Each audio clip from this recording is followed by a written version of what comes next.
Welcome back to the channel, everyone. If this is your first time here, you are watching The Maverick Conservative, where I give commentary on politics and react to pop culture and more. I'm going to be reacting to a video about child sex trafficking and the horrible conditions that these children endure on their way over to various parts of the world, including here in the United States. What prompted me to do some research about this is I saw The Sound of Freedom with my wife, and I was absolutely disgusted and appalled at what I saw. So this particular video is about a whistleblower who was working for an agency and what she uncovered about child sex trafficking while she was doing her job. Let's roll it. This is a segment you all need to pay attention to. Stop what you're doing. Please share this because it's happening under Americans' eyes right now, and your tax dollars are going to operate one of the largest child trafficking operations in the world.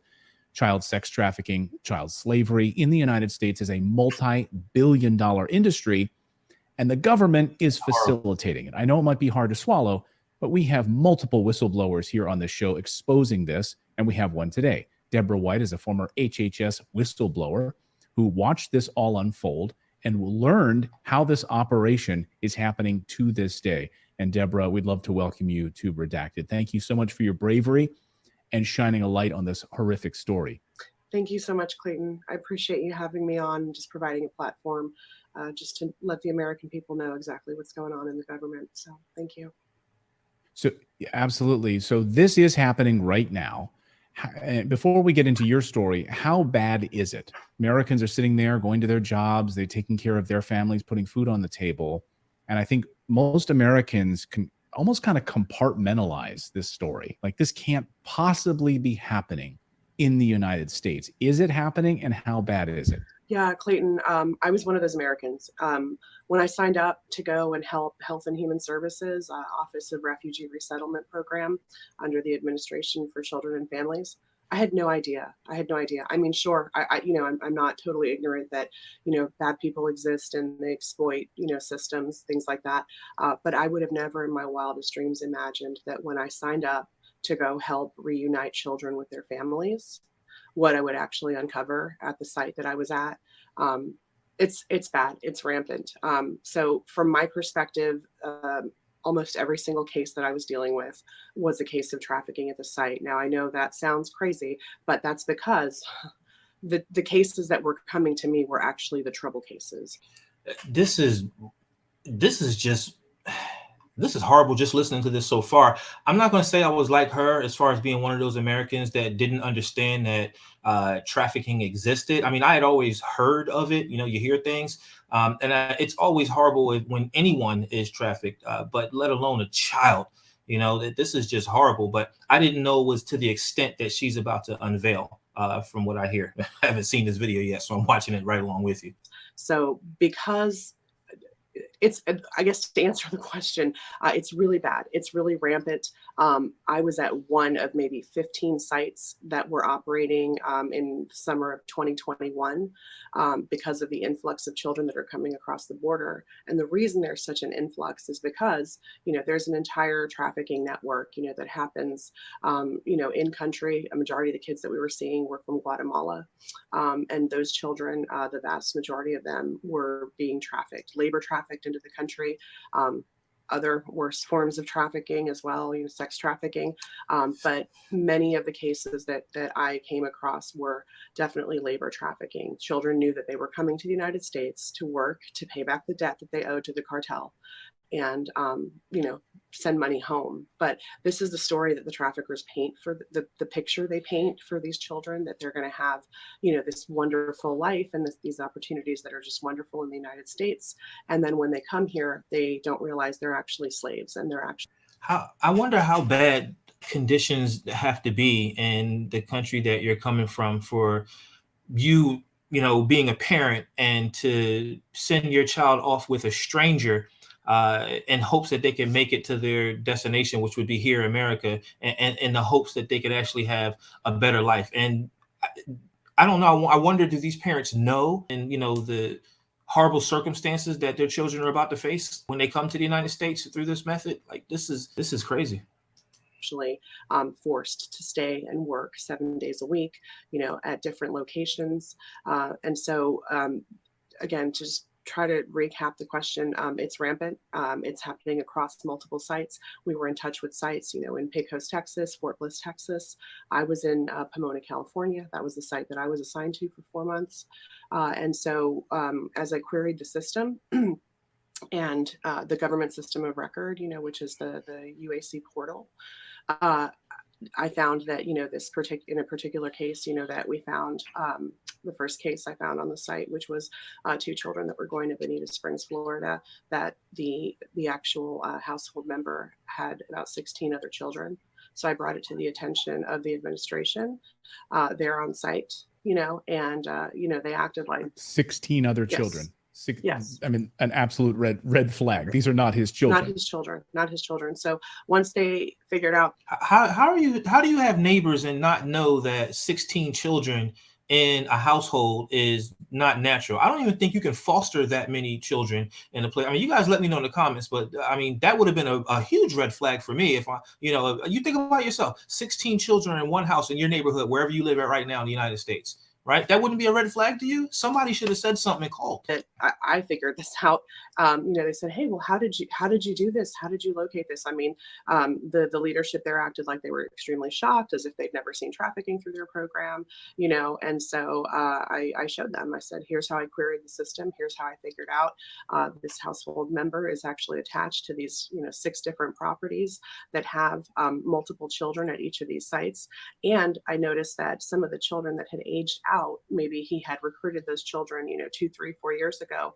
Those now adults were recruiting children as well. So now they were now sponsors. And so it's like a network. So once these kids age out, they start then recruiting children from Guatemala and keeping them under their care. So for the ignorant, myself included, on how this process works, this individual who has 16 children and now these kids who become adults and they start networking these children. I mean, they're brainwashed, right? So they're part of this process. They're sort of brainwashed and almost. That's true. You often find that people who abuse most often were abused themselves. That's a vicious cycle that it just keeps on going. Stockholm syndrome, and they're recruiting children then coming up from Guatemala. They're pretending to be relatives, right? They're pretending to be an uncle, a grandfather, etc. And they're funneling these children into the United States through a systemic program. And the United States is involved in this program. I mean, they're not just sitting back sort of facilitating, just watching this happen. They're actively involved in this sort of Guatemala, Honduras process right into the United States, correct? Yeah, I mean, they're providing the door. The door is wide open. These kids know, the traffickers know, and then the kids then know, the process is, hey, we'll get you up to the border. You just run over there and, Border Patrol is going to have to let you in. And then the government will take it from there and they'll make sure that you get to that address that we gave you. And so they provide. So they're facilitating the transportation. They're even giving them airline flights. In fact, this morning, as you and I are speaking, it's been reported, according to multiple sources, that the TSA has created separate lines at the airport so that Americans when we go to the airport, we have to show ID to get on a plane. Right? We even have to take off our shoes, for crying out loud. We have to take laptops out of our bags. Mm-hmm. The TSA has now created a separate line at the airport for illegal immigrants where they don't have to show identification. And they're being ferried across the United States, government funded by the Biden administration, and transported to houses. They don't have to show identification. Plus, they're giving them multiple thousands of dollars per month in a stipend in order to live. Yes. And this is happening. This is happening. And unfortunately, the IDs of the sponsors, we don't even know that they're valid. And you know why? We never actually see the sponsor face to face. We have the ability, we can do video calls. All of the case managers have phones that have the ability to do video call. As a matter of fact, the entire process is done through WhatsApp. So the sponsor sends identification, quote unquote identification that's theirs. But again, you never know because you've never seen their face. The same sponsor could be sending you identification for 15 different people and you would never know it. You would never know that it's the same person because again, they're doing it at different sites. They know the process. They do it at different sites, different case managers, requesting kids from across the country. It's not just one place. And the government ID that they're giving you is typically a Guatemalan or Honduran issued ID. And it can be expired up to 2 years. The instructions that we received were to accept any ID given to you, even expired 2 years. and these are not U.S. Why are they doing this? Excuse me. Why are we doing this as a country? Like what benefit do we get out of exploiting children like this? Why would you even want to exploit anyone in the first place? But why are you doing this to children? Shut it down. Shut the whole thing down. Shut the border. This is madness. It's crazy. IDs. These are IDs from in country, and a lot of them were expired. And in some cases, you know, they were giving us copies of an ID. Like it wasn't even the actual ID. You would have to accept a copy of the ID. What did they say? What did HHS say when you alerted them to the child trafficking that was funneling right through your office? Yeah.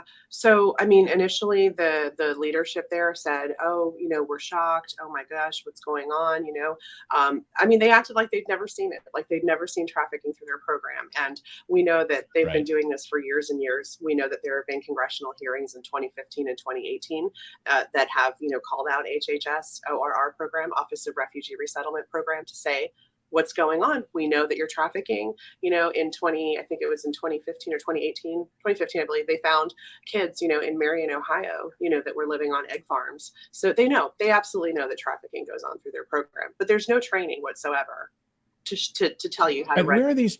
Yeah, go ahead. Yeah, right. So there's nothing there to red flag this and to run it up. There's no protocols in place, and there's no sort of follow up. You received a letter saying, "Hey, thanks for alerting us," and that's it. And it's continued, and it's gotten worse since then, right? It has, because when trafficking was identified, at least that first case, you know, and cases afterwards, because we had multiple dozens. Once it was identified, you know, the child was then, you know, transferred to another facility. You know, this particular boy, Antonio, that I remember. I mean, I pray for him at night. You know, he went to another facility, but then they eventually released him. So what happens is they act like they're saving the kid, like they're sending them to a different facility that they say that can handle, you know, more long-term care. But then when you call to find out, you know, what's going on with that kid, you find out that he was released anyways. So he was sent to the location that he wasn't supposed to go to. And then once the administration there found out that we were making phone calls and, you know, checking up on the child that had been transferred to another facility, they then told us, they said, "We appreciate that you care about the children, but you are not to make phone calls to any other facilities to try to find out what's going on. You just need to process the children that are your cases in front of you. The same thing. You need to stop worrying about that." And the other thing is, when we knew there were fraudulent birth certificates, we would call the consulate to try to figure out, you know, hey, is this a valid birth certificate or not? We got scolded by the leadership administration. They came in and said, "That is not your job." They said, "You are not here to investigate the sponsor. You are here to reunite the children with their sponsor, and that is your job. You are not to investigate the sponsor." They said, "That's our responsibility, and we will notify the consulate if we believe that there's fraudulent birth certificates being passed through the site." Do you know of any incident where someone has flagged a fraudulent birth certificate and someone was prosecuted and or arrested? No, not at all. So they're doing a great job. Right. So you're looking into it. You're noticing that this is fraud. I believe they know. There's no way, with all of the systems and roadblocks and checks that we have, there's no way that somebody can be able to give false birth certificates or false identification, you know, expired identification cards, you not know where the child is going, not checking up on it. Somebody's complicit. The Biden administration is complicit in this. They need to shut down the border. This is horrible.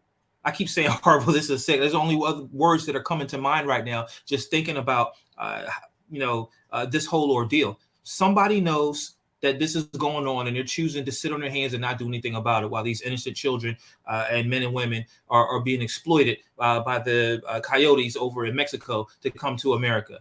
It's sick. The whole thing is sick. We need to shut it down. We need to shut the border so stuff like this won't happen, at least from across the border standpoint. There's always going to be evil in the world and things of that nature. But if we can slow this down and hopefully prevent it, you know, I just want to be realistic. Hopefully prevent this from even happening in the first place. But the whole thing needs to be shut down. This is ridiculous.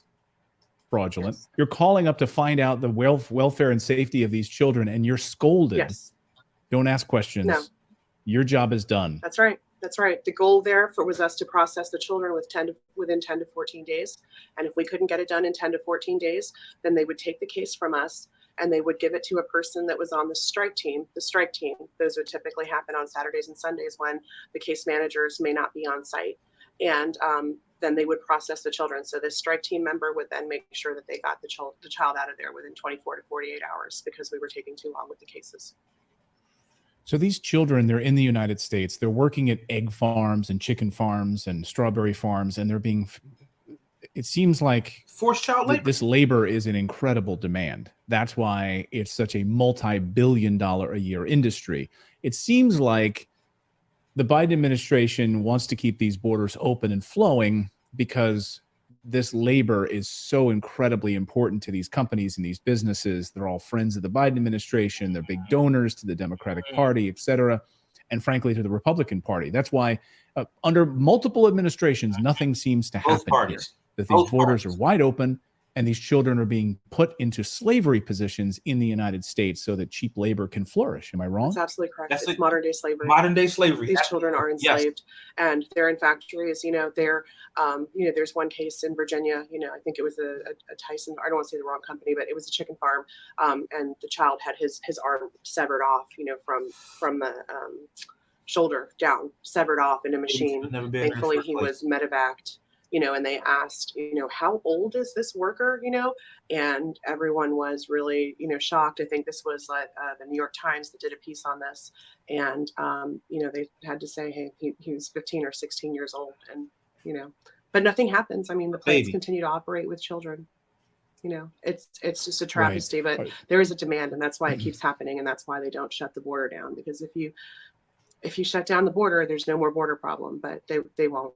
They continue to allow it to happen, even though they know that there's modern day slavery happening, right through America. Well, sources have told me that, ICE, they know when ICE is going to show up on a particular day at a chicken farm in Atlanta or Georgia or somewhere else. And individuals are rounded up and, and then they look the other way, and then new individuals arrive the very next day. That this is part of the process. It's sort of the look over the shoulder. This is part of the process. So until we get some major change in government throwing out these deep state creeps who are allowing this to flourish, this is not going to change 100%. Because absolutely really, really troubling. Well, I could talk more deeply about this, but I just wanted to give sort of an overview for our audience, and we can dive more deeply at a later date, Deborah. But sure. Thank you for your bravery, bringing this to the attention of the American people. What can people do? People who are watching right now who have compartmentalized this type of story and are moving on with their lives, what can American people do? You're out there trying to draw attention to this. What can we do to stop this? Yeah. That's a great question, Clayton. And it's one that we've been working on as a team. There's 5 of us whistleblowers that work together, that have seen it from different perspectives. We had one DHS whistleblower who has seen, gang members, MS-13 requesting children. We have one whistleblower, that we know worked the transportation side of it, who has witnessed children, babies in Texas at a Walmart, like thousands of babies under a year old at facilities. And so the magnitude of this travesty, I mean, I cannot even describe how horrendous it is, and how horrendous it is for the children that have to live it, because they don't realize what they're getting into. They don't realize they're coming here to be slaves. They do not know that. And I mean, it's just abhorrent what's happening. But the American people, can say, hey, we know about these whistleblowers who have come forward. You can mention us by name. Many congressional staffers, know us. We're working with congressional staffers now. Senator Grassley's office is doing an amazing job of addressing, this issue. Just recently, I think it was this past Monday, the Washington Examiner dropped a piece about Senator Grassley's office actually sending a memo out to Health and Human Services, Office of Refugee Resettlement, and with 38 other senators, so 39 senators in total, sent this letter stating that, HHS cannot do a rule change that they're trying to do right now that would make it easier to traffic the children by not requesting, certain identification processes, paperwork, by making sure that HHS employees cannot report outside of Health and Human Services without their express permission. And so Senator Grassley's office has sent a memo to ensure that that rule change that was in the Federal Register cannot be made into law, because what HHS ORR program was trying to do is bypass, the congressional process and do an administrative change through the Federal Register. And so we did a campaign and got about 66,000 signatures from the American people to ensure that this rule change would not go into effect. There you go. So There you go. contact your senator's office, mention us by name, Deborah White, Tara Rodas, Carlos Ariano, and Aaron Stevenson, and Myra Moreno. That's the 5 of us who are, doing podcasts, a couple nights a week, just trying to get the word out.